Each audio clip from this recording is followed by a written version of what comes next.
హుందాతనం గురించి పవన్ కళ్యాణ్ మాట్లాడటం కామెడీగా ఉంది నాకు.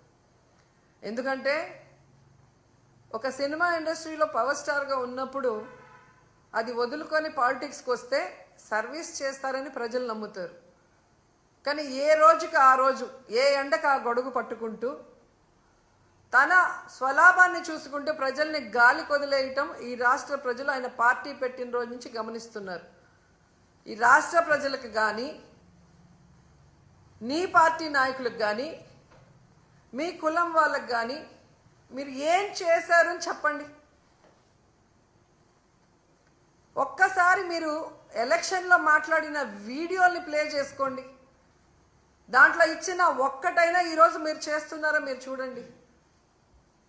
రౌడీల్లాగా అరిచేది మీరు, హుందాతనం లేకుండా జగనన్నని ఏది పడితే అది మాట్లాడేది మీరు. మళ్ళీ మాకు మీరు నీతులు చెప్తా అంటే ఎంతవరకు కరెక్ట్?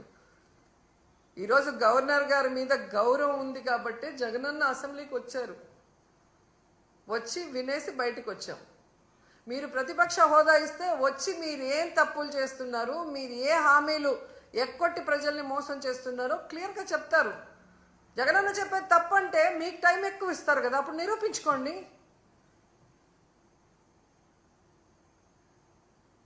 సో హుందాతనం మీకు లేదు. మీకు చంద్రబాబు నాయుడికి హుందాతనం ఉంటే ఈరోజు గౌరవంగా ప్రతిపక్ష హోదా ఇచ్చి లోపలికి పిలిపించుకొని ఈ రాష్ట్ర ప్రజలు గురించి మాట్లాడాలి. అసెంబ్లీ ఇన్ని కోట్లు ఖర్చు పెట్టి ఎందుకు మనం నడిపిస్తున్నాం? చంద్రబాబు నాయుడు, పవన్ కళ్యాణ్ సెల్ఫ్ డబ్బా కొట్టుకుంటుంటే చూసి వినటానికి కాదు కదా. ఈ వీడియో గనక మీకు నచ్చినట్లయితే వీడియోని లైక్ చేసి మన ఛానల్ని సబ్స్క్రైబ్ చేసుకోండి.